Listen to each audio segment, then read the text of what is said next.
નમસ્કાર મિત્રો.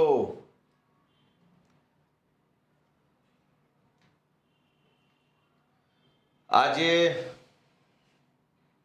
5મી જાન્યુઆરી અને 2026નો દિવસ સાંજના 6 વાગ્યા છે અને હું તમારી સમક્ષ ફેસબુક લાઈવના માધ્યમથી મળી રહ્યો છું.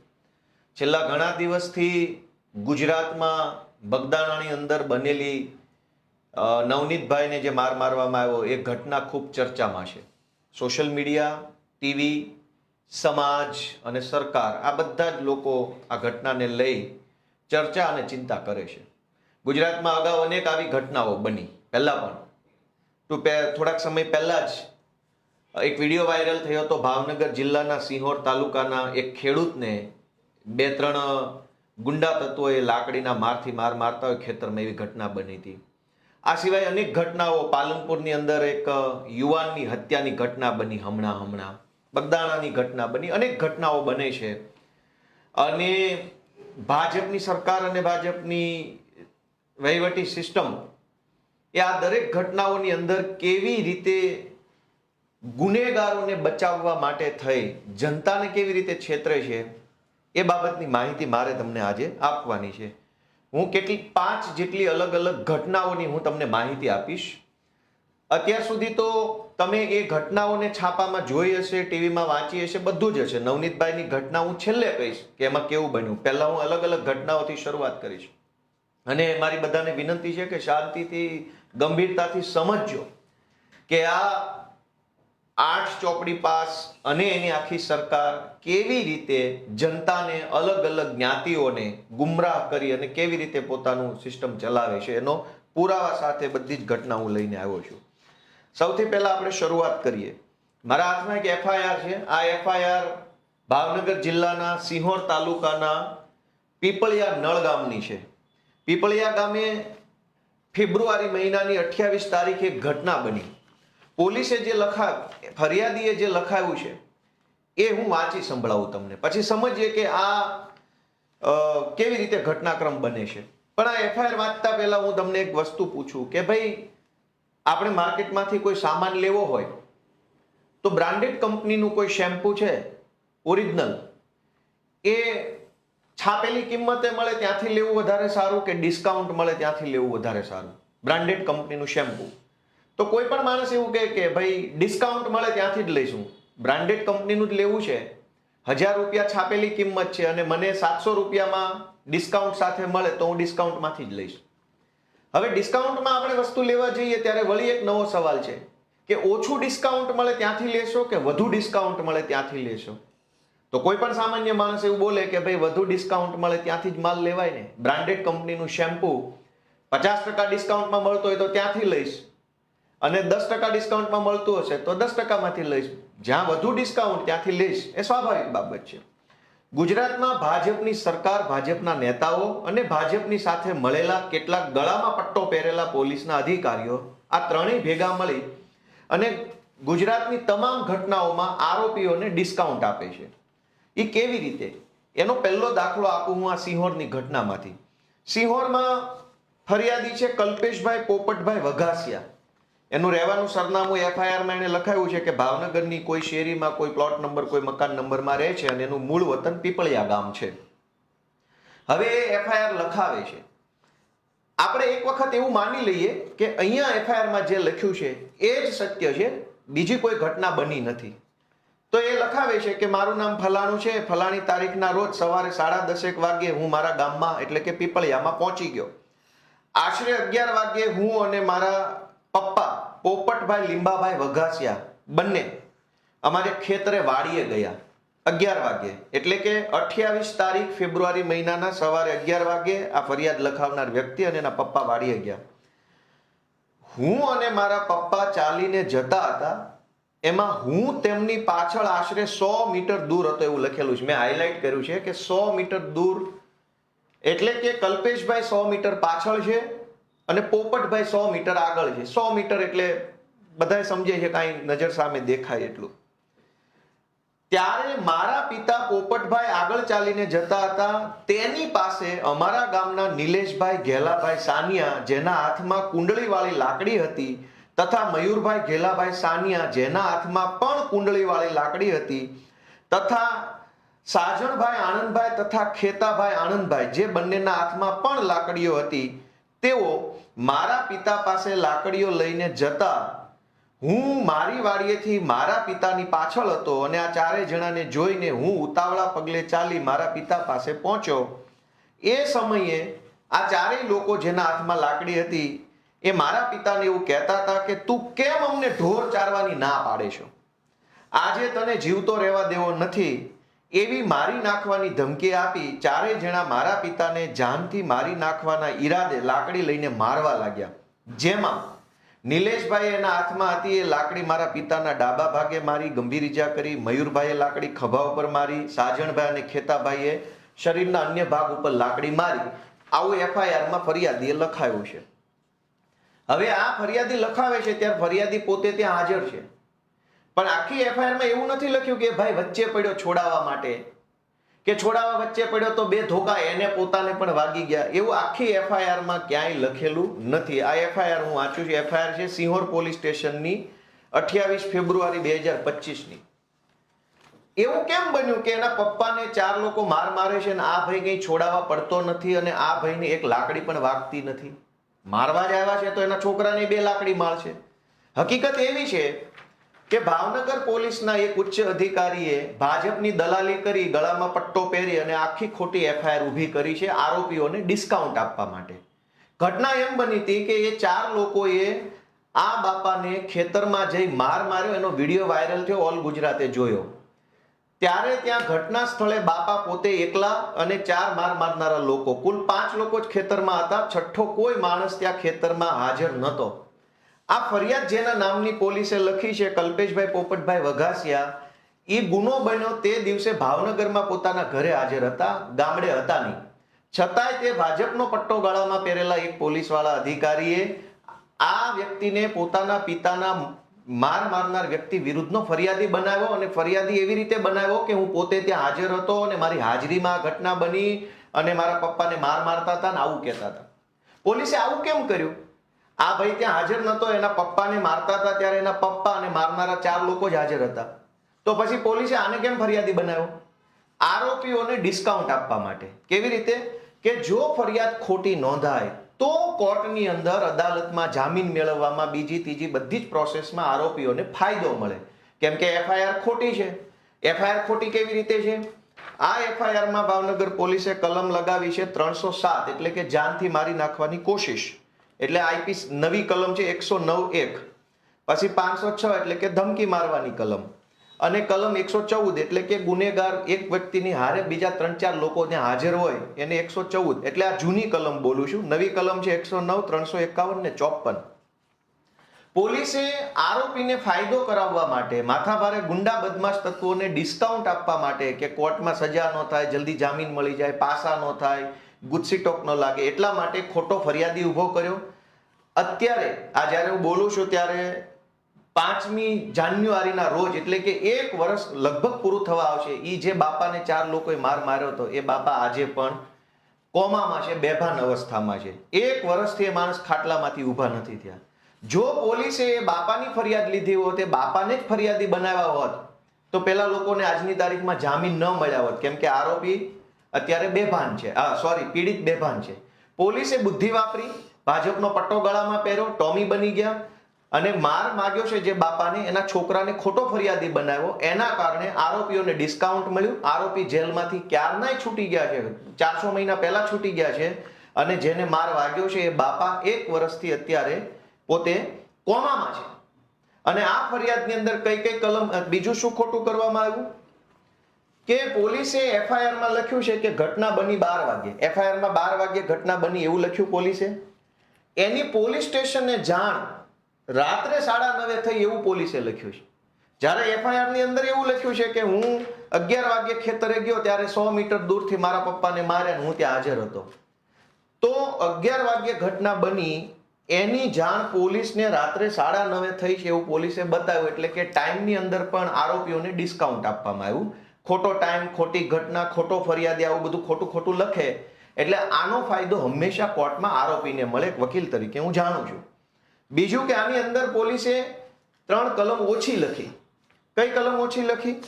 હવે એફઆઈઆર પાછી વાંચું, એમાં છેલ્લો ફકરો અહીંયા મેં હાઇલાઇટ કર્યો છે. એમાં એવું લખ્યું છે કે આ બનાવ બનવાનું કારણ એવું છે કે હું તથા મારા પિતા વાડીએ ગયેલા અને અગાઉ અમારા ગામના ભરવાડ લોકોને મારા પિતાએ અમારી વાડીમાં ઢોર ચરાવવાની ના પાડેલ હોય, જેની દાજ રાખીને આજરોજ મારા પિતા વાડીએથી ઘરે જતા હતા અને હું તેમની પાછળ જતો હતો ત્યારે ઓલા લોકોએ માર માર્યો. એનો અર્થ એવો થયો કે અગાઉ આ લોકોને ઢોર ચરાવવાની ના પાડી છે, એ વાતની દાજ રાખી છે, પછી એને આયોજન કર્યું એટલે કે પ્લાનિંગ કર્યું એટલે કે ષડયંત્ર કર્યું એટલે કે કાવતરું કર્યું, પછી માર માર્યો છે. તો કાવતરું કે ષડયંત્ર કે આયોજન કરવાની કલમ એટલે કે કલમ 61 નવા કાયદા પ્રમાણે અને જૂના પ્રમાણે 120B આ એફઆઈઆરમાં પોલીસે લખી નથી. 4 લોકો ધોકા લઈને આવ્યા તો એ તો વગર આયોજને થોડા આવ્યા હોય, સ્પેશિયલ મારવા જ આવ્યા હોય. તો મારવા માટે આગલી રાત્રે કે વહેલી સવારે આયોજન કર્યું હોય, એ આયોજનની કલમ આની અંદર પોલીસે ઉમેરેલી નથી. આમ ભાવનગર પોલીસમાં રહેલા એક ઉચ્ચ અધિકારીએ ગળામાં ભાજપનો પટ્ટો પહેરી ટોમી બની જઈ અને ખોટી ફરિયાદ એવી રીતે દાખલ કરી કે જેનો ફાયદો આરોપીઓને મળે, આરોપીને ડિસ્કાઉન્ટ મળે જલ્દી જામીનનું વગેરે. એક પ્રખ્યાત ઘટના છે પાયલબેન ગોટીની, અમરેલીમાં જે બની હતી, બધાય જાણી છે. બગદાણાની ઘટના ઉપર હું છેલ્લે આવીશ કેમ કે એમાં તો બહુ મજબૂત પુરાવો છે. પાયલબેન ગોટીની ઘટના બધાએ જોઈ. એમાં જે તે વખતે ઘટના બની ત્યારે પાયલબેનનું ચરિત્ર હનન કરવામાં આવ્યું, સીસીટીવી કેમેરા રિલીઝ કરવામાં આવ્યા, જેમાં પાયલબેન એક કુરિયરની દુકાને જે કુરિયર પોસ્ટ કરતા હોય વગેરે વગેરે. ઘટના એવી બની હતી કે ભાજપના એક વ્યક્તિએ ભાજપના બીજા વ્યક્તિની વિરુદ્ધમાં પત્ર લખ્યા કે આ લોકો રેતીના બેતીના હપ્તા બપ્તા ખાય છે અને સંગઠનમાં હોદ્દો છે. ત્યાર પછી ગળામાં પટ્ટો પહેરેલા અમરેલી પોલીસના એક અધિકારીએ ભાજપની દલાલી કરતા કરતા પાયલબેન ઉપર ખોટી એફઆઈઆર લખી. એફઆઈઆર લખ્યા પછી અડધી રાત્રે 12 વાગ્યે એમને ઘરે જઈને એરેસ્ટ કરી લીધા. એરેસ્ટ કર્યા પછી કોર્ટમાંથી એમના રિમાન્ડ મેળવ્યા. રિમાન્ડ મેળવીને અમરેલીની બજારમાં એક દીકરીનું સરઘસ કાઢ્યું. આ ઘટના આખા ગુજરાતને ખબર છે. પછી શું થયું એ આ કાગળ ઉપર લખેલું છે. આ કાગળ જે છે એ તમે કદાચ કેમેરામાં જોઈ શકતા હો તો આ અમરેલી પોલીસના નૈના ગોરડિયા નામના ડીવાયએસપી ની સહી વાળું એક કાગળ છે. ડીવાયએસપી આમાં શું લખ્યું છે? આ કાગળ છે 4/9/2025 નું કાગળ છે, એટલે કે સપ્ટેમ્બર મહિનામાં. સપ્ટેમ્બર મહિનામાં અમરેલીના ડીવાયએસપી એવું લખ્યું છે. કોને સંબોધીને લખ્યું છે? અમરેલીની અદાલતના ચીફ જ્યુડિશિયલ મેજિસ્ટ્રેટને લખ્યું, એટલે કે જજ સાહેબને લખ્યું પોલીસે. શું લખ્યું છે? ઉપરોક્ત વિષય અન્વયે જણાવવાનું કે ફલાણા ફલાણા નંબરની ફલાણા ફલાણા કલમ વાળી એફઆઈઆરના કામમાં ગુનાના કામે તપાસ દરમિયાન આરોપી પાયલબેન અશ્વિનભાઈ ગોટી રહે ફલાણું ગામ ફલાણો તાલુકો ફલાણા ફલાણા વિરુદ્ધ પૂરતો પુરાવો નથી. આરોપીનું નામ ભૂલથી એફઆઈઆરમાં આવી ગયું છે, જેથી આ આરોપીનું નામ ભૂલથી આવી ગયું છે એટલે તમે કાઢી નાખો અને આ એફઆઈઆર રફે દફે કરી નાખો. એવું કાગળ કોણે લખ્યું? અમરેલીના ડીવાયએસપી નૈના ગોરડિયાએ. ભૂલથી નામ આવી ગયું, રિમાન્ડ લઈ લીધા, સરઘસ કાઢ્યું, બદલો લઈ લીધો, ફજેતો કરાઈ નાખ્યો અને પછી એના એ જ પોલીસ વાળા પાછળથી કાગળ બદલી અને કોર્ટમાં એવું લખી નાખ્યું કે ભાઈ આ તો આ જે છે એ ગુનો બનતો નથી પાયલબેન સામે, એટલે આનું નામ છે હવે તમે કાઢી નાખો. ત્યારબાદ સૌથી મજાની વાત કે પહેલું કાગળ જે લખ્યું એમાં ખાલી એવું લખેલું છે પાયલબેનનું નામ ભૂલથી આવી ગયું છે. બીજા બધાનું નામ બરાબર છે, બીજા બધાનું નામ તો ગુનેગાર તરીકે છે જ, ખાલી પાયલબેનનું નામ ભૂલથી આવ્યું છે એટલે તમે કોર્ટમાંથી રેકોર્ડમાંથી કાઢી નાખો. પછી આ બીજો કાગળ છે મારા હાથમાં. આ બીજો કાગળ છે એ police inspector cyber crime police સ્ટેશનની સહી વાળો છે. સહી ઉકલતી નથી પણ કે લખેલો છે અને કે અથવા પી જેવું વંચાય છે. આ પેપરની અંદર પાછું સાયબર ક્રાઇમ પોલીસ સ્ટેશનના ઇન્સ્પેક્ટરે એવું લખ્યું છે કે મનીષ વઘાસિયા તથા જીતેન્દ્ર ઉર્ફે જીતુ બાવચંદ ખાતરા અને અશોકભાઈ માંગરોળિયા જે બાકીના 3 આરોપી હતા બરાબર, એની વિરુદ્ધ પણ કોઈ પુરાવો નથી અને આ ત્રણેય લોકોનું નામ પાછું ભૂલથી એફઆઈઆરમાં આવી ગયું છે. તો આખી એફઆઈઆરમાં કુલ 4 આરોપી હતા, 3 પુરુષ અને 1 પાયલબેન. તો પાયલબેનનું નામ ભૂલથી આવી ગયું, બીજા ત્રણેયનું નામ ભૂલથી આવી ગયું, એવો રિપોર્ટ કરીને આખો કેસ રફે દફે કરી નાખ્યો. તો જ્યારે એફઆઈઆર કરી ત્યારે તમને નહોતી ખબર કે આ ખોટો કેસ છે, ત્યારે પોલીસ જાણતા હતા, પણ ભાજપે કીધું કે ટોમી પાયલનું સરઘસ કાઢવાનું છે તો એક જૂઠી એફઆઈઆર બનાવી દે, ચલ ફટાફટ 4-5 ટોમીને મોકલો, પાયલબેનનો કિડનેપ કરી આવો, સરઘસ બરઘસ કાઢો. તો બધા ટોમી ધંધે લાગી ગયા. આજ આ બંને કાગળમાં 4 આરોપી વિરુદ્ધ પોલીસ પાસે કોઈ પુરાવો નથી, ભૂલથી નામ આવી ગયું છે, અમારી ભૂલ થઈ ગઈ છે, આવું પોલીસે ઓફિશિયલી લખી સહી સિક્કા કરીને આપ્યું છે. પાયલબેનનું નામ ભૂલથી આવી ગયું, બધાનું ભૂલથી આવી ગયું. તો એનો અર્થ એ નીકળ્યો કે કોઈએ ગુનો નથી કર્યો. યા તો તમે ખોટી એફઆઈઆર લખી, ખોટી રીતે સરઘસ કાઢ્યું, બદનામી કરી, બધાને ધંધે લગાડ્યા, અને છેલ્લે હવે તમે આ ધંધો ચાલુ કર્યો છે. એનો અર્થ એ થયો કે પોલીસ આરોપીઓને ડિસ્કાઉન્ટ આપવાનું કામ કરે. તમે નિર્દોષ હશો તો તમને જેલમાં પૂરી દેવામાં આવશે. નવનીતભાઈ બગદાણાવાળાની વાત હું હજુ તમને છેલ્લે કરીશ. પાલનપુરની અંદર હમણાં એક હત્યાનો બનાવ બન્યો અને એક છોકરાની હત્યા થઈ ગઈ. હવે હત્યાની એફઆઈઆરની કોપી પણ મારી પાસે છે કે કેવી રીતે પોલીસ આરોપીઓને ડિસ્કાઉન્ટ આપવાનું કામ કરે છે. હર્ષ સંઘવીને આ બધી ટોળકી આખી લાગી છે કે દરેક ઘટનામાં આરોપીને ડિસ્કાઉન્ટ આપવામાં આવે છે. આ એફઆઈઆર મારા હાથમાં કોપી છે. પાલનપુરની અંદર હત્યા થઈ, એની હત્યાની અંદર મરનાર વ્યક્તિ જે છે એ નીતિનભાઈ નામના વ્યક્તિ છે. નીતિનભાઈ જુડાલ. નીતિનભાઈની હત્યા થઈ ચૂકી છે, એની આ એફઆઈઆર છે. એ એફઆઈઆર તમે જોશો તો ખબર પડશે કે આરોપીને ભાજપની પોલીસે કેવી રીતે ડિસ્કાઉન્ટ આપ્યું છે. હર્ષ સંઘવીને ભાજપવાળા સમાજમાં આરોપીઓને ગુજરાતમાં કોઈ પણ ઘટના બને, કોઈ ખૂણા પર ઘટના બને, આરોપીને હંમેશા ડિસ્કાઉન્ટ આપવામાં આવે છે, લાભ આપવામાં આવે છે કે તમે જલ્દી છૂટી જાઓ, તમારા વિરુદ્ધ કડક કાર્યવાહી ન થાય, જામીન મળી જાય, પાસા ન થાય, તડીપાર ન થાય, ગુસ્સી ટોક ન લાગે. એના માટે બધી જ કાળજી દરેક એફઆઈઆરમાં લેવામાં આવે છે. મેં તો ગુજરાતની મહત્વની 5 ઘટનાઓનું તમારું ધ્યાન દોરવું છે. એમાં છેલ્લે નવનીતભાઈની ઘટના કહીશ કે અત્યારે આપણે બધા ચર્ચા થઈ રહી છે, ન્યાય આપો, અને શું નવનીતભાઈની ઘટનામાં છે હું છેલ્લે તમને કહીશ. અત્યારે પાયલબેનની એક ઘટના મેં તમને કીધી, એક સિહોરની કીધી. આ હું પાલનપુરની ઘટનામાં તમારું ધ્યાન દોરું છું કે પાલનપુરની ઘટનામાં એફઆઈઆરમાં લખ્યા પ્રમાણે ગુનો બન્યો, એટલે કે હત્યાનો ગુનો બન્યો 20:45, એટલે કે 8 વાગે રાતના, અને 45 એટલે 8:45 વાગે. 8:45 વાગે ગુનો બન્યો અને પોલીસે ગુનો નોંધ્યો ક્યારે? 9:25 એટલે કે 9:30 આસપાસ. કઈ તારીખે? 20/12. હવે 20/12 એકચ્યુઅલી શું થયું છે એ જાણીએ કે આ એફઆઈઆરની કેટલીક લાઈનો હું વાંચું છું જેને મેં હાઇલાઇટ કરેલી છે, પીળો પટ્ટો મારેલો છે કે કેવી રીતે આરોપીઓને ડિસ્કાઉન્ટનો લાભ આપવામાં આવે છે ઈરાદાપૂર્વક. ફરિયાદી લખાવનાર વ્યક્તિનું નામ છે રમેશભાઈ નાનજીભાઈ કેડ. એક રમેશભાઈ નાનજીભાઈ કેડે એવું લખાયું છે કે આ દરમિયાન રસ્તામાં નીતિનભાઈ જે ગુજરી ગયા છે એને આ ભાર્ગવ મંડોરા ઉર્ફે લાલો માળી સાથે ફોનમાં કોઈ પૈસાની લેતી દેતી બાબતે બોલાચાલી થતી હતી અને અમો રામદેવ હોટેલ આગળ આવતા અમો 4 જણાઓ કારમાંથી નીચે ઉતરીને ઊભા રહ્યા. તે વખતે પાલનપુર અરોમા સર્કલ તરફથી એક હ્યુન્ડાઈ કંપનીની સફેદ કલરની i10 કાર જે દિલ્હી પાર્સિંગની હતી તે કાર અમારી આગળ આવીને ઊભી રહી અને એમાંથી આશરે 5 માણસો નીચે ઉતરેલા અને તેમાંથી 2 માણસો પાસે લોખંડની પાઇપો હતી અને તેમની પાછળ તરત જ 5 જેટલા મોટરસાયકલ હતા, બીજા 4-5 જેટલા એક્ટિવા હતા, 2 વ્હીલરો હતા અને આશરે 20 જેટલા માણસો તેમના હાથમાં તલવારો અને ધોકાઓ લઈને લોખંડની પાઇપો જેવા હથિયારો લઈને આવેલા. અને અમે કંઈ સમજીએ તે પહેલા જ આ લોકોએ ભેગા મળીને કંઈ બોલ્યા ચાલ્યા વગર અચાનક જ અમારી સાથેના નીતિનભાઈ અને ભરતભાઈ ઉપર હુમલો કરી દીધો, જેમાંથી i10 માંથી ઉતરેલા એક વ્યક્તિએ નીતિનભાઈના ગળાના ભાગે લોખંડનો પાઇપ માર્યો વગેરે વગેરે લાંબુ લખ્યું છે. પણ આમાં ફરિયાદીએ લખ્યું છે કે 20 જેટલા માણસો આવ્યા, તલવારો લાવ્યા, ધોકા લાવ્યા, ગાડીઓ આવી, 4 વ્હીલ આવી, 2 વ્હીલ આવી, એક્ટિવા આવી. તો આટલા બધા માણસો ભેગા કરવા હોય, ગાડીઓ, તલવારો, ધોકા, માણસો, તો મને એવું લાગે છે કે ચોક્કસ એનું આગોતરું આયોજન કરવું પડે. અચાનક ન થાય કશું જ.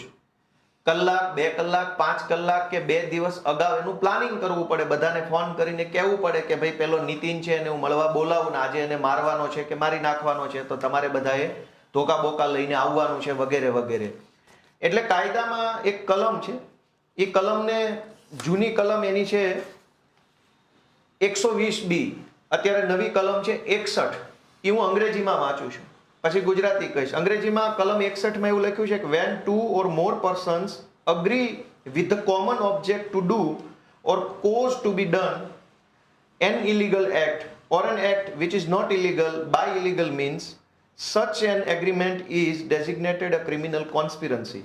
ક્રિમિનલ કોન્સ્પિરન્સી એટલે કે ગુનાહિત ષડયંત્ર, શુદ્ધ ગુજરાતીમાં કાવતરું, અથવા આપણે એને કહેવાય ને ષડયંત્ર, કાવતરું શબ્દ, દેશી કાવતરું શબ્દ. કાવતરું એટલે આગોતરું આયોજન. કાયદામાં લખ્યું છે કે ટુ ઓર મોર પર્સન, બે અથવા વધુ વ્યક્તિઓ ભેગા મળીને કોઈ પણ પ્રકારનું ગેરકાયદેસરનું કૃત્ય કરવાનું પ્લાનિંગ કરે અથવા કૃત્ય કરે અથવા એવા કૃત્યમાં સામેલ થાય તો એ કાવતરું કર્યાનો ગુનો ગણાય. હવે આ પાલનપુરની ઘટનામાં 20 લોકો ધોકા, ગાડીઓ, બાઇકો બધું લઈને આવ્યા, પણ પોલીસે FIR માં કાવતરાની કલમ ઉમેરેલી નથી. કલમ 61 આમાં છે નહીં, મેં વાંચી લીધું. શું કામ? કાવતરાની કલમથી શું ફરક પડે? એક તો એવું થયું કે તમે રસ્તા ઉપર જાઓ છો, પાનના ગલ્લે તમે બીડી પીવા ઉભા રહ્યા, બીડી પીવો છો અને તમારી બીડીમાંથી તણખો બાજુવાળાની ઉપર ખર્યો અને અચાનક જ બબાલ થઈ ગઈ, બબાલ મોટી થઈ ગઈ ને લાફાલાફી, ભાંગ તોડ, ધોકા પટ્ટી બધું જ થઈ ગયું, પણ એ બધું જ અચાનક થયું. તો અચાનક થયું છે એ ગુનો અલગ લેવલની ગંભીરતા ગણાય છે. પણ જેમાં તમે આયોજન કરો છો, 20 લોકો ભેગા કરો છો, તલવાર, ધોકા, ગાડીઓ, માણસો બધું જ ભેગા કરવાનું એડવાન્સમાં આયોજન કરો છો, એને અંગ્રેજીમાં ક્રિમિનલ કોન્સ્પિરન્સી કલમ 61 પ્રમાણે ગુનાહિત ષડયંત્ર અથવા કાવતરું ગણાય છે. કાવતરું કરીને કોઈ ગુનો કરવો એ વધુ ગંભીર છે.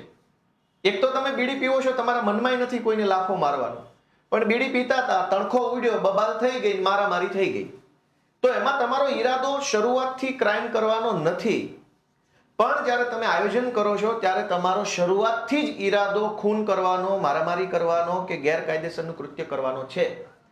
આવી ગંભીર ખૂનની ઘટનામાં પણ પોલીસે આરોપીને કોર્ટની અંદર લાભ મળે, ફાયદો થાય એટલા માટે 2 કલમ ઓછી લગાવી. શું કામ? ડિસ્કાઉન્ટ આપવું પડે આરોપીઓને. શું કામ? કેમ કે હર્ષભાઈના બધા ભાણિયા થાય છે, એટલે ભાણિયાઓને ડિસ્કાઉન્ટ આપવું પડે. ખૂનના આરોપીને કલમ 61 લગાવી નથી એટલા માટે કે એને ડિસ્કાઉન્ટ આપ્યું કોર્ટ. બીજું કે 20 લોકો આવ્યા, નામ એક જ વ્યક્તિનું FIR માં લખ્યું. શું કામ?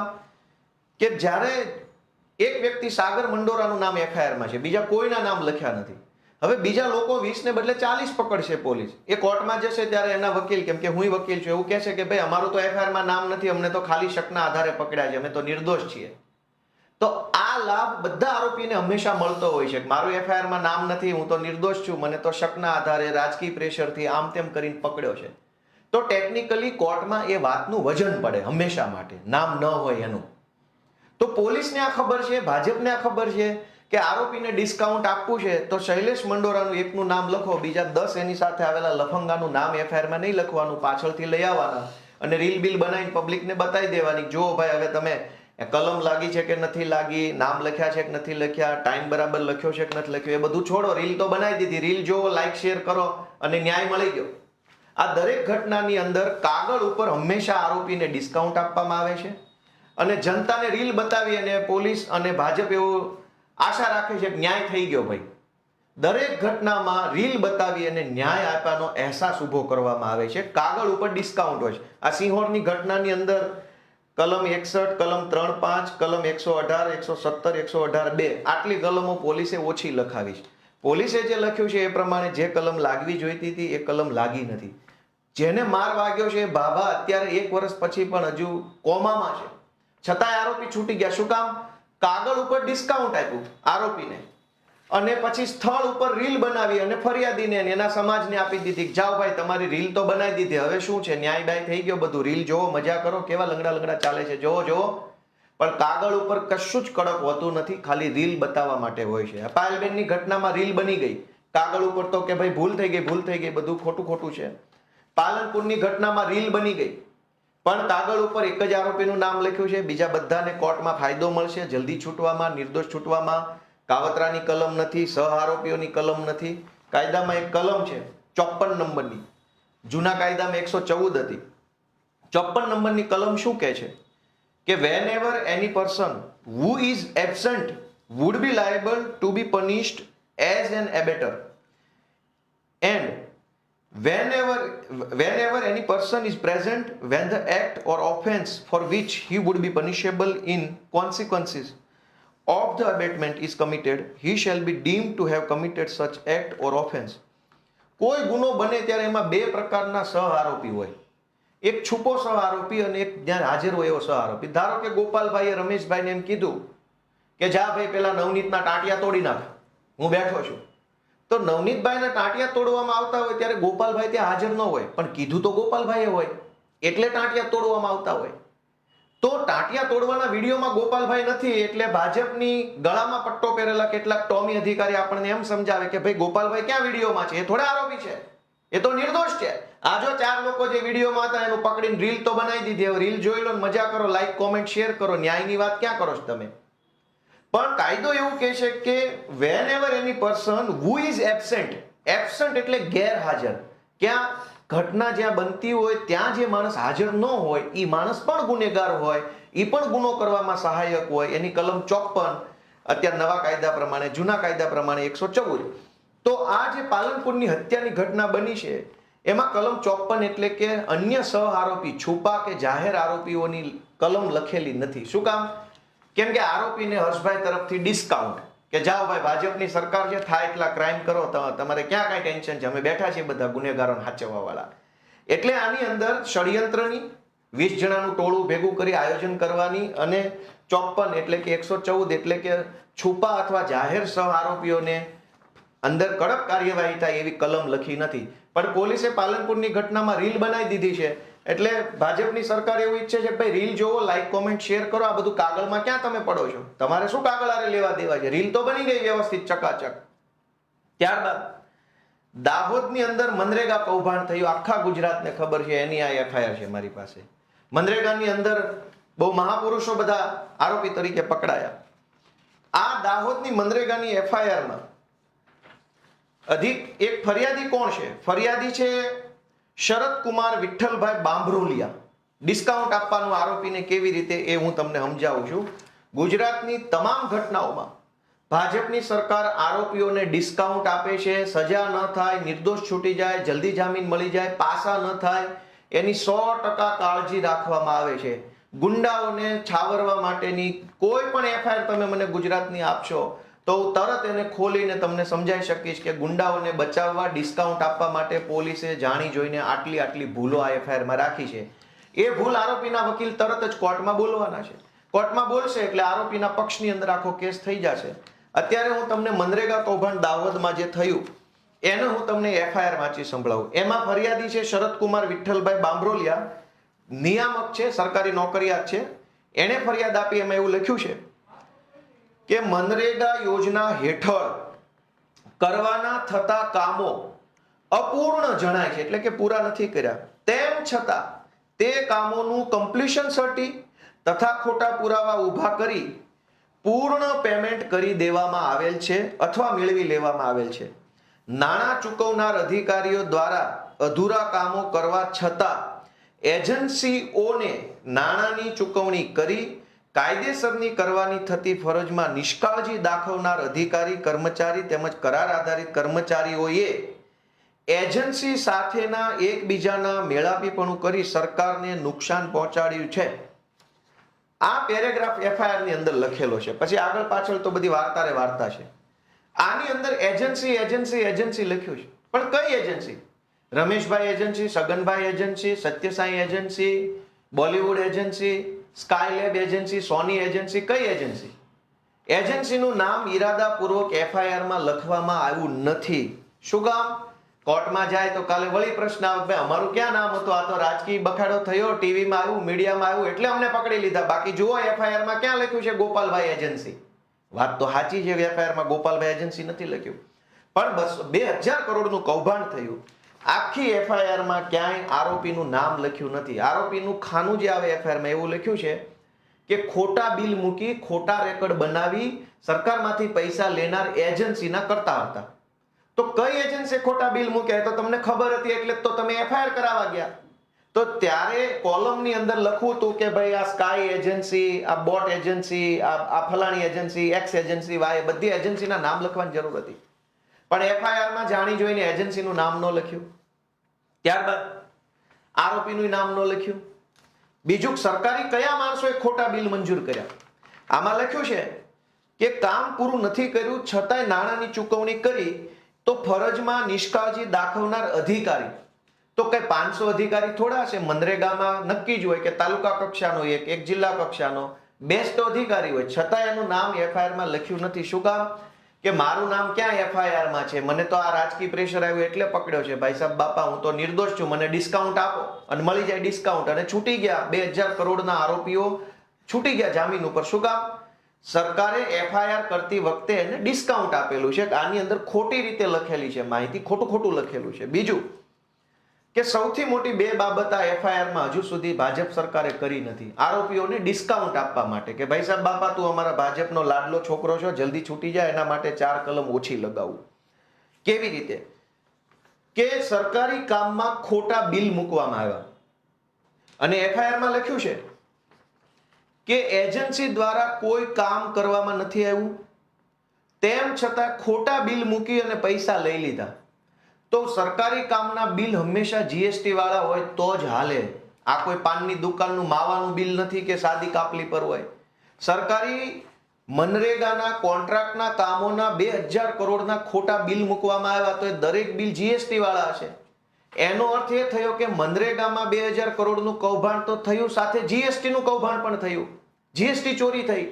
તો જીએસટી ની કોઈ એફઆઈઆર આજ સુધી થઈ નથી, જીએસટી ની કાર્યવાહી નથી થઈ. ઇનપુટ ક્રેડિટ ને ટેક્સ ક્રેડિટ ને રિબેટ ને જે કાંઈ આવતું એની કોઈ કાર્યવાહી આ દાહોદના મનરેગા કૌભાંડમાં થઈ નથી. ખાલી પોલીસ સ્ટેશનમાં એફઆઈઆર થઈ છે વિશ્વાસઘાત અને છેતરપિંડીની.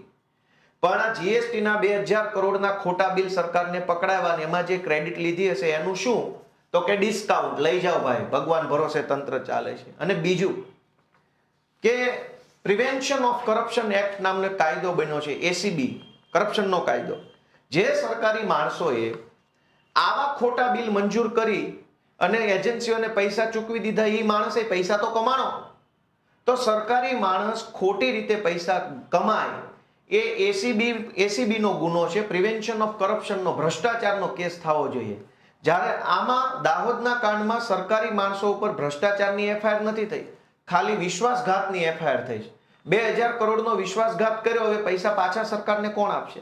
તો કે ડિસ્કાઉન્ટ લઈ જાઓ. એટલે કે કાગળ ઉપર પોલીસ અને ભાજપના કેટલાક ટોમી ઈરાદાપૂર્વક કાગળ ઉપર ખોટું લખે, ખોટા વાક્યો, ખોટા આંકડા, ખોટી કલમ, ખોટી ઘટના, ખોટી રીતે બધું લખીને કાગળો નબળા બનાવે, બોદા કાગળ બનાવે અને જનતાને બતાવવા માટે રીલ બનાવે. એટલે કાગળ ઉપર આરોપીઓને, ગુનેગારોને, ગુંડાઓને ડિસ્કાઉન્ટ મળે અને જનતાને રીલ જોવા મળે અને 8 પાસની દુકાન આવી રીતે ચાલે છે. મોરબી દુર્ઘટના બની. હવે આ મોરબી દુર્ઘટના, મોરબીની એફઆઈઆર મારી પાસે પડી છે. આમાં પણ આરોપીઓને કેવી રીતે ડિસ્કાઉન્ટ આપવામાં આવ્યું કે તમે જેલથી, સજાથી, કાયદા કાનૂનથી બચો એના માટેની વ્યવસ્થા સરકાર તરફથી તમને ડિસ્કાઉન્ટ. આ મોરબીની ઘટનાના ફરિયાદી પ્રકાશભાઈ અંબારામભાઈ દેકાવાડિયા છે. એટલે કે એ પીઆઈ છે, ત્યાંના મોરબીના પીઆઈ છે. એણે આખી ફરિયાદમાં ક્યાંય આરોપીનું નામ કે એજન્સીનું નામ લખાયું નથી. એણે લખાયું છે કે સરકારશ્રીના અલગ અલગ વહીવટી તંત્ર દ્વારા ખાનગી એજન્સીઓ મારફતે બ્રિજનું સમારકામ, મેન્ટેનન્સ અને મેનેજમેન્ટ કરી સ્થાનિક લોકોની સુખાકારી અને આનંદ પ્રમોદ તથા પ્રવાસન માટે ખુલ્લો રાખવામાં આવતો હતો. ખાનગી એજન્સી પણ કઈ એજન્સી? રમેશભાઈ એજન્સી, ગોપાલ એજન્સી, ચંદ્ર એજન્સી, મંગળ એજન્સી, ગુરુવાર, કઈ એજન્સી? આખી એફઆઈઆર માં એજન્સીનું નામ નથી લખ્યું, કોઈ માણસનું નામ નથી લખ્યું. શું કામ? કોર્ટમાં જ્યારે જાઓ ત્યારે વળી એમ કહી શકો કે સાહેબ આમાં મારું નામ જ નથી, મારી કંપનીનું નામ નથી, આ તો રાજકીય બધું ષડયંત્ર થયું, મીડિયામાં હોવા થઈ ગઈ એટલે મને ખોટી રીતે ફસાયો છે, હું નિર્દોષ છું. જુઓ ક્યાં એફઆઈઆર માં મારી એજન્સીનું નામ છે? અને આમાં છે નહીં. આવી રીતે દરેક ગુનાના આરોપીઓને કાગળ ઉપર બચાવવા માટે થઈ ડિસ્કાઉન્ટ આપવામાં આવે છે ભાજપની સરકાર દ્વારા અને પબ્લિકને બતાવવા રીલ બનાવવામાં આવે છે. એટલે આરોપી પણ ખુશ, ભાજપ ખુશ, રીલ જોઈને પબ્લિક ખુશ, બધું ખુશ. ન્યાયની વાત કઈ હોતી નથી. હવે આ મારા હાથમાં નવનીતભાઈનો કાગળ હવે આવ્યો. બગદાણાની ઘટના, નવનીતભાઈની એફઆઈઆર છે મારા હાથમાં. આ એફઆઈઆર માં નવનીતભાઈ જે છે એ ફરિયાદી છે. હવે એની હું ફરિયાદ વાંચું છું, કેવી રીતે આરોપીઓને લાભ મળે, આરોપીઓ છૂટી જાય, જામીન જલ્દી થઈ જાય, સજા ન થાય, જે દિવસે કેસ હાલે ત્યારે નિર્દોષ છૂટી શકે, પાસા ન થાય, આવું બધું બધી કાળજી પોલીસ અને કેટલાક ભાજપના નેતાઓ દ્વારા ગુજરાતમાં ગમે ત્યાં રાખવામાં આવતી હોય છે. આ તો મેં તમને મોરબીની, દાહોદની, પાલનપુરની, અમરેલીની ઘટનાઓ કીધી. આ બગદાણાની ઘટના, બગદાણાના કિસ્સામાં શું થયું કે આખો સમાજ આવ્યો, સમાજના આગેવાનો, રાજ્યના મંત્રીઓ, કેન્દ્રના મંત્રીઓ, કેબિનેટ મંત્રીઓ, સાંસદો બધા જ આવ્યા. તો અવડા મોટા નેતાઓને પણ ભાજપની સરકાર અને કેટલાક ટોમી અધિકારીઓ છેતરી ગયા, ખુલ્લેઆમ છેતરી ગયા અને આરોપીઓને ડિસ્કાઉન્ટ આપવામાં આવ્યું. નવનીતભાઈએ લખાયું, નવનીતભાઈ જે વિડીયોમાં બોલ્યા એ વિડીયોમાં એવું બોલે છે કે ભાઈ એને પહેલા જયરાજનો ફોન આવ્યો, પછી બીજા એક બે વ્યક્તિનો ફોન આવ્યો, ત્રીજાનો ફોન આવ્યો અને પછી રાત્રે આ માથાકૂટની ઘટના બની.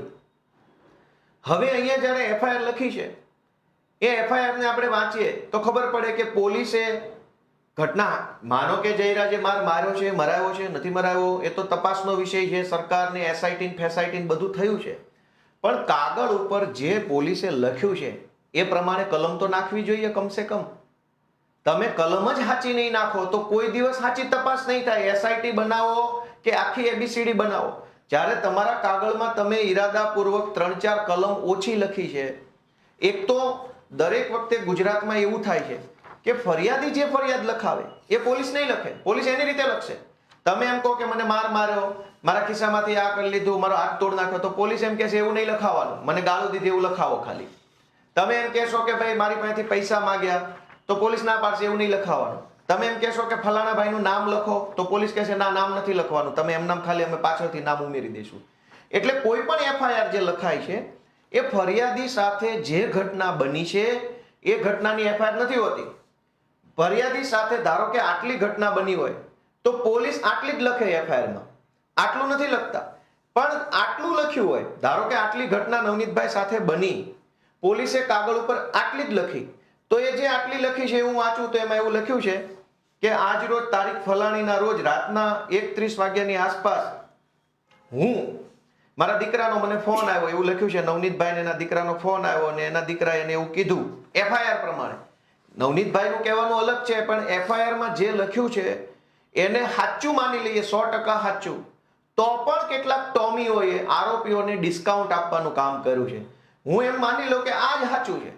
નવનીતભાઈ જે વિડીયોમાં બોલ્યા હશે એ સાચું નથી, આ સાચું છે, તો પણ ભાજપના કેટલાક ટોમી અધિકારીઓએ આરોપીઓને ડિસ્કાઉન્ટ આ ઘટનામાં આપ્યું છે અને સમાજના મંત્રી લેવલના લોકોને તે છેતરી ગયા છે.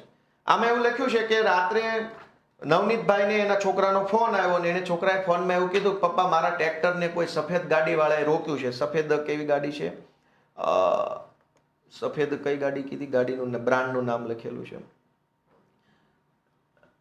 વેરના કાર. કોઈ વેરના કારે મારું ટ્રેક્ટર રોક્યું છે અને મારી પાસેથી કાગળ માગે છે. એટલે નવનીતભાઈ એનો છોકરો જ્યાં હતો ત્યાં ટુ વ્હીલ લઈને જાય છે, એવું એફઆઈઆરમાં લખ્યું છે. ત્યાં ટુ વ્હીલ લઈને ગયા તો ત્યાં વેરના કાર નથી પણ એનો છોકરો ઊભો છે, એવું એફઆઈઆરમાં લખ્યું છે. પછી છોકરાને પૂછે છે તો છોકરો એવું કહે છે કે ભાઈ એ વેરના કાર તો અહીંથી આમ જતી રહી. તો નવનીતભાઈ એવું નક્કી કરે છે એફઆઈઆર પ્રમાણે, કેમ કે ઘટના આટલી છે પણ પોલીસે આટલી લખી છે, એ આટલી લખી એની ઉપર ચર્ચા કરીએ. જેથી હું, હવે નવનીતભાઈના શબ્દો છે, જે પોલીસે આટલામાંથી આટલું કર્યું એ શબ્દો, જેથી હું, એનો છોકરાએ એવું કીધું કે ભાઈ ગાડી તો અહીંથી નીકળી ગઈ છે, અહીંયા કઈ ગાડી છે નહીં, તો ત્યાર પછી હું એ 4 વ્હીલની પાછળ મારી મોટરસાયકલ લઈને એકલો નીકળેલ. આ શબ્દો સાંભળજો ફરીથી. હું એટલે કે નવનીતભાઈ એ 4 વ્હીલની પાછળ મારી મોટરસાયકલ લઈને એકલો નીકળેલ અને હું આ 4 વ્હીલની પાછળ મોણપર ગામ જવાના રસ્તે મોણપર ગામના ઈશ્વરભાઈ શિયાળના બ્લોકના કારખાને પહોંચેલ ત્યારે આ સફેદ કલરની 4 વ્હીલ મારી પાછળથી આગળ આવીને ઊભી રહી. આખું વાક્ય એવું લખ્યું છે કે હું કારની પાછળ ચાલતો હતો અને ઈશ્વરભાઈના કારખાના પાસે કાર પાછળથી આગળ આવી ગઈ. એફઆઈઆરમાં આવું વાક્ય લખ્યું છે. આ તો ખાલી એક મુદ્દો છે, એફઆઈઆર તો બહુ લાંબી છે. પોલીસે અહીંયા ચાલાકી વાપરી લીધી છે, શબ્દની ચાલાકી. કાલ કોર્ટમાં વકીલ કહેશે કે ભાઈ આગળ હતા પાછળ હતા તમને જ ખબર નથી, એનો અર્થ એ થયો કે તમે જૂઠું બોલો છો. હવે કોણ આગળ હતું કોણ પાછળ હતું એ કઈ નક્કી નહીં થાય, એનો વિડીયો ઓડિયો કઈ નથી. એટલે હું પોતે ઘડીક એમ કહું કે આગળ હતો ને હું એમ કહું પાછળ હતો તો મારી વાતનો કોઈ ભરોસો કરે નહીં. ફરીથી જેથી હું ફોર વ્હીલની પાછળ મારી મોટરસાયકલ લઈને એકલો નીકળે, હું આ ફોર વ્હીલની પાછળ મોણપર ગામના જવાના રસ્તે મોણપર ગામના ઈશ્વરભાઈ શિયાળના બ્લોકના કારખાને પહોંચ્યો, ત્યારે આ કાર છે એ મારી પાછળથી આવીને આગળ ઊભી રહી ગઈ. લ્યો, પાછળ હતા પોતે અને કાર પાછળ આવી ગઈ. આ શબ્દ ચાલાકી પોલીસે આરોપીઓને ડિસ્કાઉન્ટ આપવા બનાવી છે. ભાઈ, આમાં જયરાજ દોષિત છે કે દોષિત નથી એ તો પછીનો વિષય છે. પોલીસે કાર આગળ પાછળ શું કામ કરી નાખી? કાગળ ઉપર આટલી શબ્દ ચાલાકી કરી અને આ કેસને બોધો પાડવાનું કામ ભાજપનો પટ્ટો જેને ગળામાં પહેર્યો છે એને ઓલરેડી કરી નાખ્યું છે. હવે એસઆઈટી ની રચના કરે શું થવાનું? કેબિનેટ મંત્રીને કહેવાથી શું થવાનું? જ્યારે ચોરી તો અહીં કરી નાખી છે, ચોરી પકડાઈ ગઈ છે, હજુ બીજી ચોરી બતાવું કે આગળ એવું લખે છે કે ફોર વ્હીલ માંથી અજાણ્યા ઈસમો જેમાં 2 લાકડા 2 પાઇપ અને ધોકા લઈને ઉતરેલ અને મારવા લાગેલ. એટલે કે પહેલા એક કાર હતી, એમાંથી 2 લાકડા 2 પાઇપ અને ધોકા લઈને કેટલાક માણસો ઉતર્યા અને મારતા હતા. ત્યારે બીજી એક સફેદ કલરની સ્વિફ્ટ કાર આવી અને એમાંથી બીજા 4 માણસો ઉતર્યા અને એ લોકો પણ ધોકાથી મને મારવા લાગ્યા. એક તો ઘટના આટલી બની છે, પોલીસે આટલી લખી છે, એ આટલીમાં તે ખોટું લખાણ છે. એમાં શું ખોટું છે કે એક કાર ઓલરેડી હતી ત્યાં, પાછળથી બીજી આવી, બધા પાસે ધોકા છે, બધાને ખબર છે કે નવનીતભાઈને મારવાનો છે. એનો અર્થ એ થયો કે આ વસ્તુ આયોજનથી થયેલી છે, કાવતરું કરીને થયેલી છે, પ્લાનિંગથી થયેલી છે.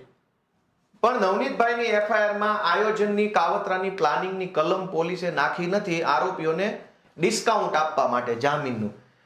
આયોજન અને કાવતરાની કલમ જૂની 120, નવી કલમ 61, એમાં લખ્યું છે ક્રિમિનલ કોન્સ્પિરન્સી. મેં જે અંગ્રેજીમાં વાંચ્યું કે van 2 or more person agree with a common object, 2 અથવા વધુ વ્યક્તિઓ સમાન ઈરાદા સાથે કામ કરવા માટે સંમત થાય તો એ ષડયંત્ર, કાવતરાનો ગુનો લાગુ પડે છે.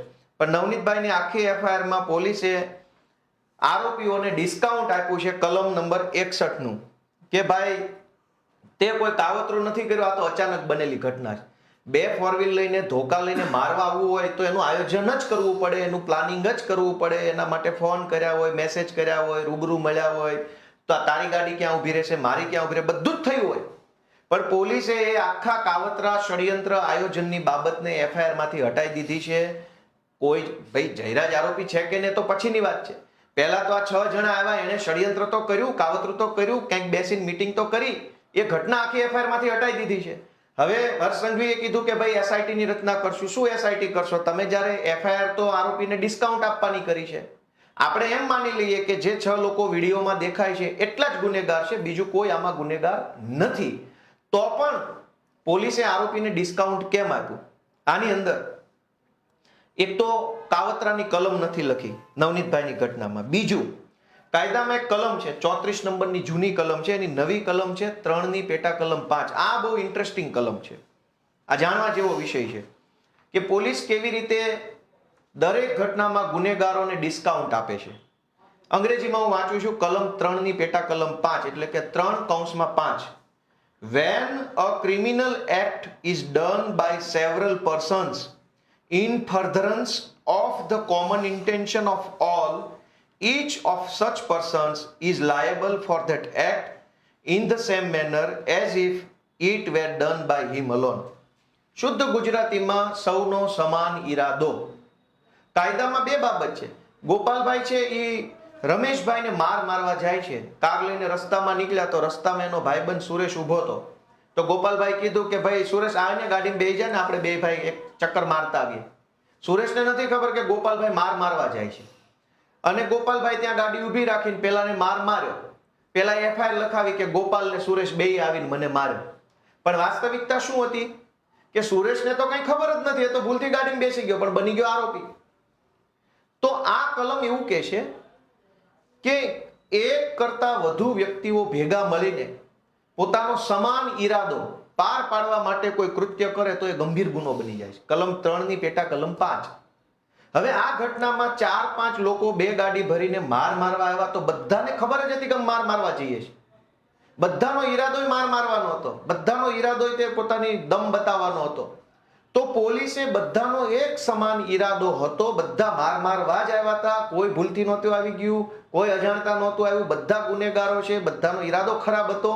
ઈ કલમ નવનીતભાઈના કેસમાં લગાવી નથી, કલમ 3 ની પેટા કલમ 5, જૂની કલમ 34. શું કામ? તો કે કોર્ટની અંદર આ કેસ જ્યારે જામીનમાં જાય, સજામાં જાય, ત્યારે આરોપીને ડિસ્કાઉન્ટ મળે કે આવું બધું નથી એટલે આરોપી નિર્દોષ છૂટી જાય. અત્યારે ભલે ન્યાય અપાવું, સમાજ ભેગો થયો, મંત્રી સંત્રી આવી ગયા, પણ આવું તો હર્ષ સંઘવીને ન ખબર હોય, અથવા એને ખબર હોય પણ એ કહેશે નહીં. સમાજના કદાવર આગેવાનોને છેતરે છે ભાજપની સરકાર કે તમારી પોલીસે આરોપીને ડિસ્કાઉન્ટ આપ્યું છે. ષડયંત્રની કાવતરાની કલમ નથી લખી, એ ઘટના આખી ચુકાવી દીધી છે.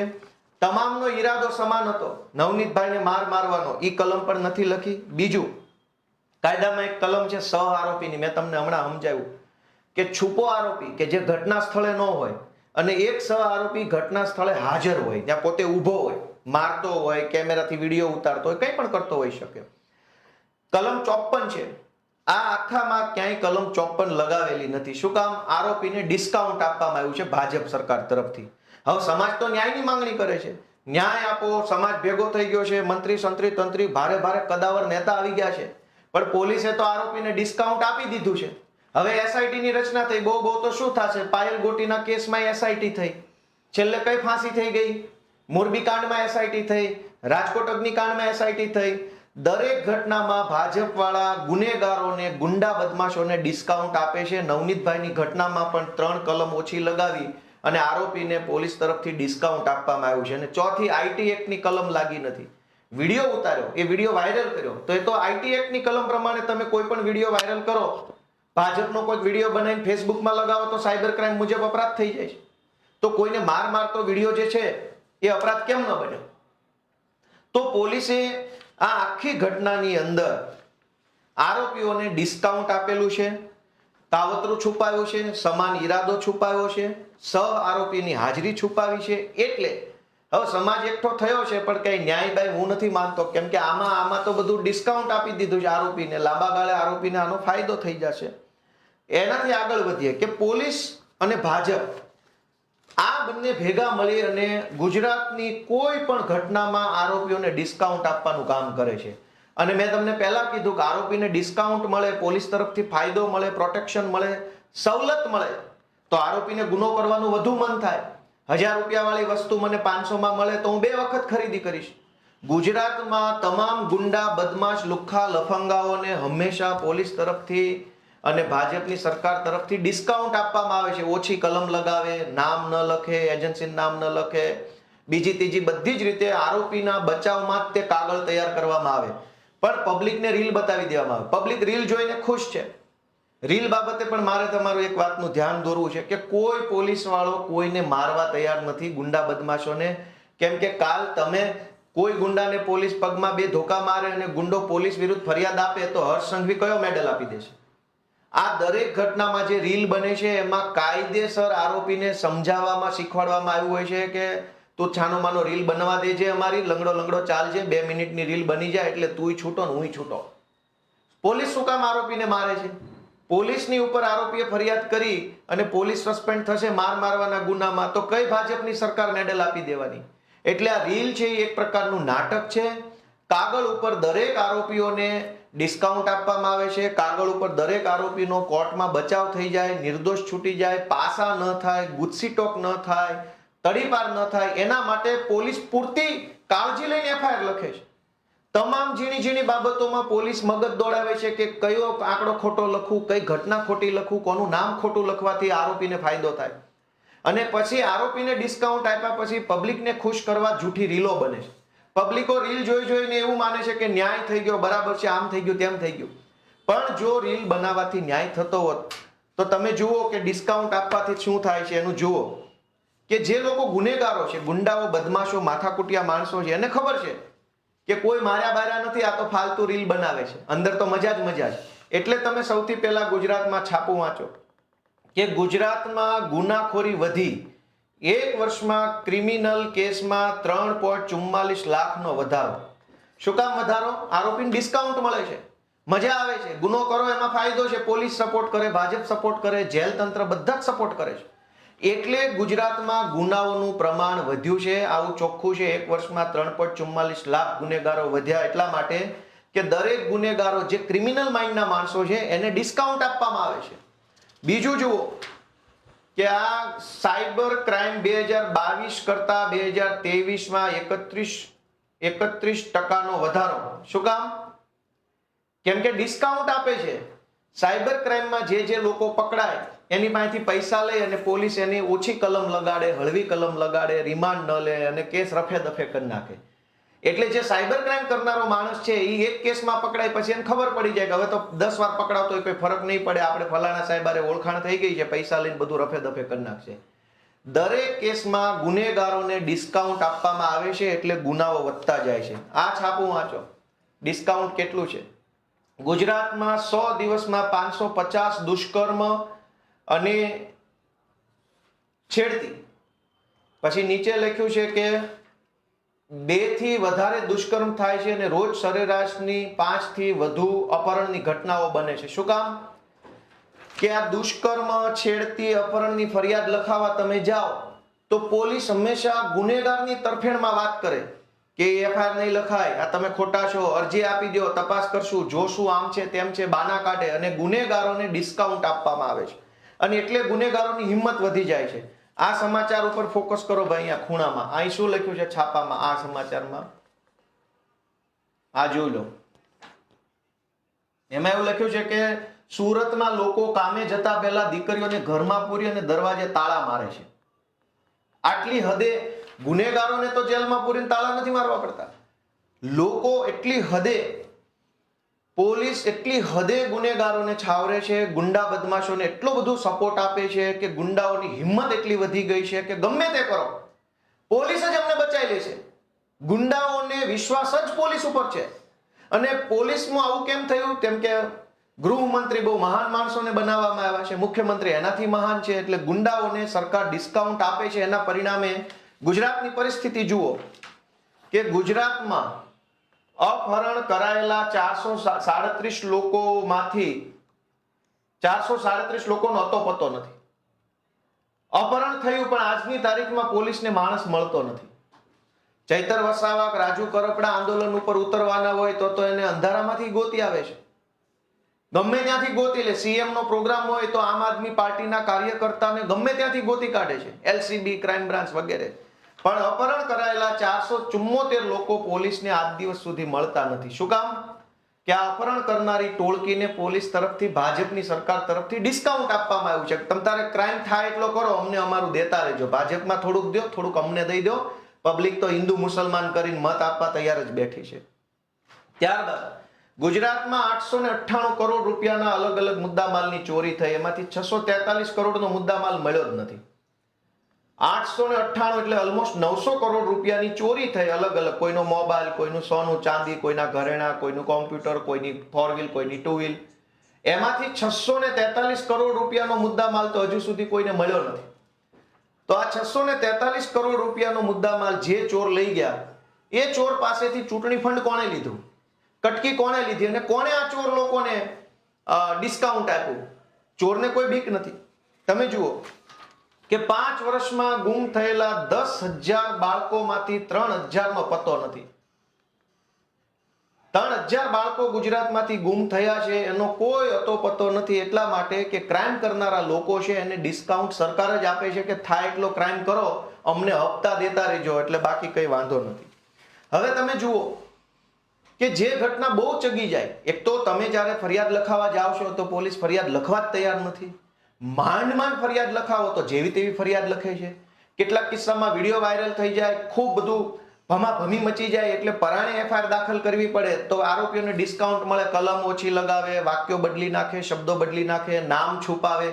આવું બધું કરીને પણ છતાંય જે એફઆઈઆર લખાય છે, છતાંય એ એફઆઈઆર માંથી 3 વર્ષમાં 10,000 કરતા વધુ ખાલી પોક્સોના કેસ નોંધાય. એટલે 17 વર્ષ કરતા ઓછી, 18 વર્ષ કરતા ઓછી ઉંમરની દીકરીઓ ઉપર બળાત્કાર, છેડતી, રેપના કેસ નોંધાયા. અને એમાં fast track court, fast track court એટલે ફાસ્ટ એટલે ઝડપ, ટ્રેક એટલે જલ્દીથી કેસ જેનો નિકાલ થઈ જાય, ફાસ્ટ ટ્રેક કોર્ટ બનાવી સરકારે. એમાંય 10,000 થી વધુ કેસ તો એમાં પેન્ડિંગ છે. રેગ્યુલર કોર્ટમાં તો કેટલા હશે?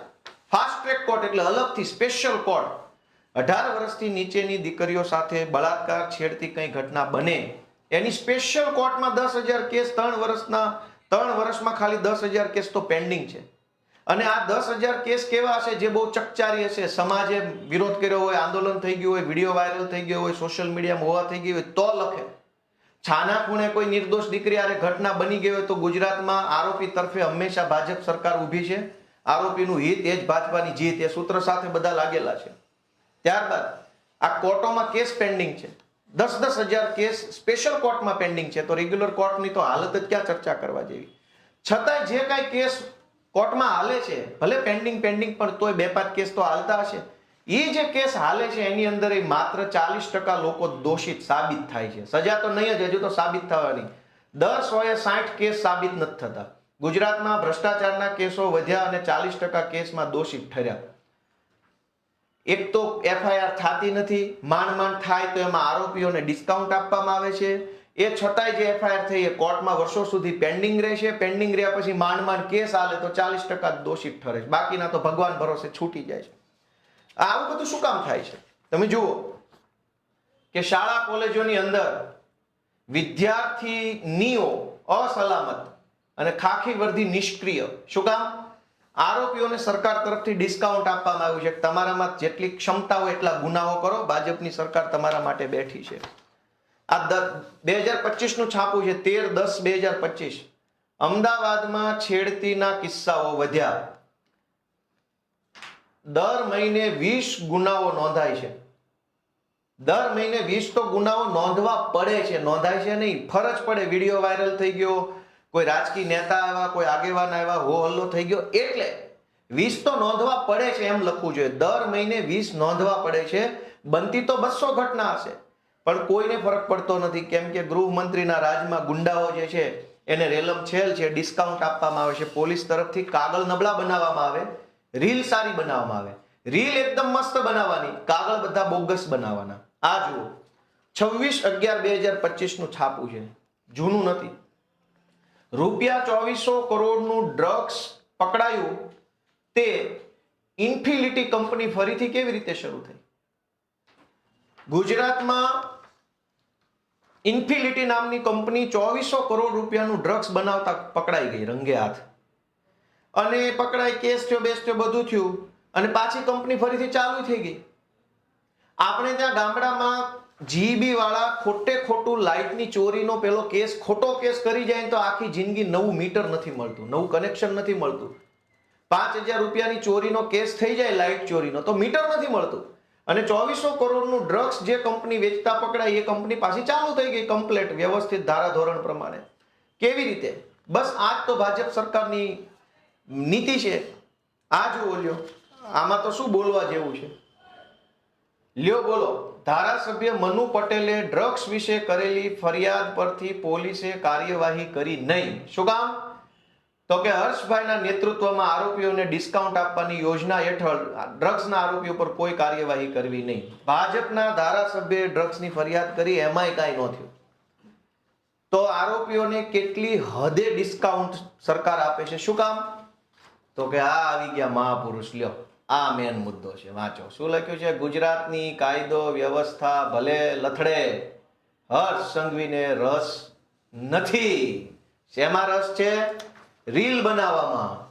કે રીલ સારી બનવી જોઈએ, ચકાચક રીલ બને તો અને તો જ મજા આવે. દોસ્તો, આજ ગુજરાતની અંદર બગદાણાની ઘટનામાં જોયું કે સરકાર કાગળ ઉપર ખોટું કરે છે. જયરાજ આરોપી છે, આરોપી નથી, એના આપણે, હું જજ નથી, પણ હું એટલું તો કહી શકું કે જે ઘટના કાગળ ઉપર લખી કે ટોળું આવ્યું, ધોકા લાવ્યા, ગાડીઓ આવી, મારામારી કરી, તો કલમ કેમ ના લખી? નવનીતભાઈનું એવું કેવું છે કે જયરાજનું નામ લખો, એ આરોપી છે. પોલીસે ના લખ્યું, કઈ વાંધો નહીં, પણ પોલીસ જે ઘટનાને લખવા માટે સહમત થઈ ગઈ, સંમતિ આપી, બરાબર છે, આટલું અમે લખી દેશું, જે લખ્યું એની કલમ કેમ ના લખી? આટલા મોટા માણસ, જાજા લોકો આવે અને ધોકા લઈને માર મારે તો ષડયંત્ર કાવતરા વગર શક્ય નથી. બધા જ લોકોનો ઈરાદો મારવાનો હોય તો જ બધા ધોકા લઈને આવે. કોઈ ભૂલથી કોઈની ગાડીમાં ચડી ગયું નથી. દરેક ઘટનામાં, હજુ મારી પાસે ઘણી બધી ઘટનાની ફાઇલ પડી છે, પણ હવે લાંબી વાત થઈ ગઈ એટલે બોલવી નથી. ટૂંકમાં ગુજરાતની અંદર કાગળ ઉપર ગુજરાતની કોઈ પણ ઘટનામાં બુટલેગર હોય, માફિયા હોય, જમીન માફિયા હોય, બધાને ભાજપની સરકાર તરફથી ઓન પેપર ડિસ્કાઉન્ટ આપવામાં આવે છે અને જનતા માટે થઈને રીલ બનાવી લેવામાં આવે, એટલે જનતા રીલ જોઈને ખુશ થઈ જાય કે જો આને આમ લંગડો આલ્યો તેમ લંગડો આલ્યો.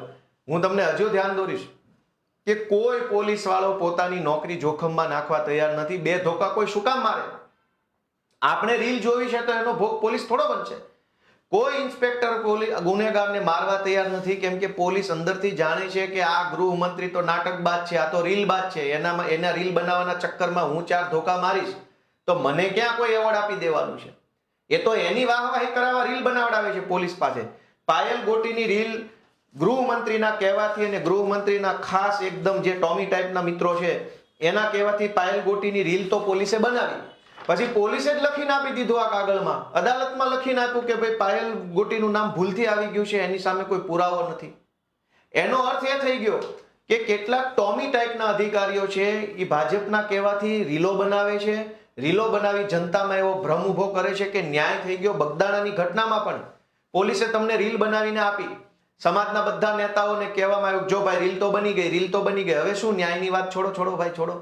પણ ન્યાય કાગળ ઉપર હોય છે, રીલમાં ન્યાય નથી હોતો. રીલ તો જૂઠી બની શકે. આ કાગળ ઉપર જે ખોટું કરવામાં આવે છે દરેક કેસની અંદર લોકો એને જાગે કે ગુજરાતની કોઈ પણ ઘટનામાં આરોપીઓને ડિસ્કાઉન્ટ આપવામાં આવે છે, આરોપીને બચાવવામાં આવે છે, આરોપીને કોર્ટમાં ફાયદો થાય એવા બોદા બોગસ નબળા કાગળ બનાવવામાં આવે છે અને એ નબળી કામગીરી કર્યા પછી એક સારી રીલ બનાવવામાં આવે છે. અને આ ષડયંત્ર ગુજરાતની જનતા જાગૃત થઈને જાણે તો ઠીક છે, બાકી ગોપાલભાઈનું આમાં કોઈ નુકસાન નથી, આમ આદમી પાર્ટીનું કોઈ નુકસાન નથી. અમે તો અમારો સંઘર્ષ કરીએ છીએ, મહેનત કરીએ છીએ, મજૂરી કરીએ છીએ, પણ જનતા સાથે આ ખોટું થઈ રહ્યું છે. દરેક ઘટનામાં પોલીસ ગુનેગારોને બચાવવા માટે થઈને જ બધું કાગળ બનાવે તો એ કેટલી હદે વ્યાજબી છે. અને દરેક ગુનેગારો એટલે જ તો ફાટ્યા ફરે છે, કેમ કે ગુનેગારની ખબર છે કાકા બેઠા જ છે, બચાવી લેશે, એ મારા વિરુદ્ધ મજબૂત કાગળ નહીં કરે. દરેક આરોપીઓને બચાવવામાં આવે છે. એટલે ગુજરાતમાં તમે જુઓ કે ચૈતર વસાવા, રાજુ કરપડા ઉપર 307 લાગી જાય છે, ગ્લાસ ફેંકવાની 307, પણ નવનીતભાઈને બેફામ મારનારા ઉપર 307 નથી લાગી. પાછી જે રીતે મારતો વિડીયો છે નવનીતભાઈ ઉપર, એ તો એવું જ લાગે છે કે મારી નાખવાની જ વાત છે. નવનીતભાઈને મારી નાખવાની જ કોશિશ ને મારી નાખવા માટે જ મારવામાં આવ્યો છે, એમાં 307 નથી. ચૈતર વસાવાએ ગ્લાસ ફેંક્યો કે ના ફેંક્યો, ધારો કે ફેંક્યો તો ગ્લાસ વાગવાથી કયો માણસ મરી ગયો દેશની અંદર? છતાંય 307માં 2 મહિના ધારાસભ્ય જેલમાં રહ્યા. એનો અર્થ એ થયો કે જે ગુનેગારો છે અને કાગળ ઉપર ડિસ્કાઉન્ટ આપવાનું છે, અને જે ભાજપની વિરુદ્ધમાં છે રાજુભાઈ કરપડા ઉપર 307 લાગી, જાનથી મારી નાખવાની કોશિશ. હળદરની અંદર માઇકમાં ઉભા 4 વસ્તુ બોલે છે, બીજું શું કર્યું એમણે પથ્થરો માર્યો નથી, ગ્લાસ માર્યો નથી, ધોકો માર્યો નથી, તલવાર મારી નથી, તો પણ 307. નવનીતભાઈને મારી નાખવા માટે થઈને ધોકે મારે, એની ઉપર 307 નથી. અને આ ભાજપની સરકાર આખા સમાજને છેતરે છે. સમાજના આગેવાનો નેતાઓ આવે, ન્યાય આપો, SIT ની રચના, તપાસ ચાલુ છે, પણ કાગળ ઉપર તમે આ ખોટું કર્યું એનો જવાબ કોણ આપશે? પોલીસે 4 કલમ ઓછી કેમ લગાવી? કોના કહેવાથી ઓછી કલમ લાગી? હવે પાછળથી ઉમેરશો એનો કોઈ ફાયદો નથી. તો આવી રીતે કાગળ ઉપર ગુનેગારોને બચાવવાનું કામ આખા રાજ્યમાં તમામ ઘટનામાં ભાજપ અને ભાજપના કેટલાક ટોમી કરી રહ્યા છે, અને પછી પબ્લિકને ઝઘડો કરાવડાવે. અત્યારે બગદાણામાં કાગળ ઉપર ખોટું થયું છે, સોશિયલ મીડિયામાં આ જ્ઞાતિ ઓલી જ્ઞાતિનો ઝઘડો કરાવવાની કોશિશ ભાજપના માણસો કરી રહ્યા છે. આખી જ્ઞાતિને કોઈને કઈ ઝઘડો હોતો નથી, પણ દરેક ઘટનામાં, પાલનપુરની ઘટનામાં પણ એવું થયું, મોરબીની ઘટનામાં પણ એવું થયું, અમરેલીની ઘટનામાં પણ એવું થયું, સિંહોરની ઘટનામાં પણ એવું થયું કે કાગળ ઉપર આરોપીઓને ડિસ્કાઉન્ટ આપી અને પછી 2 જ્ઞાતિને લડાવવા ઝઘડાવવાનું કામ ભાજપના માણસો કરતા હોય છે. આપણે બધા સાવચેત, સલામત અને એલર્ટ રહીએ એવી વિનંતી સાથે હું મારી વાત પૂરી કરું છું. સૌને મારા જય શ્રી કૃષ્ણ, જય ગરવી ગુજરાત.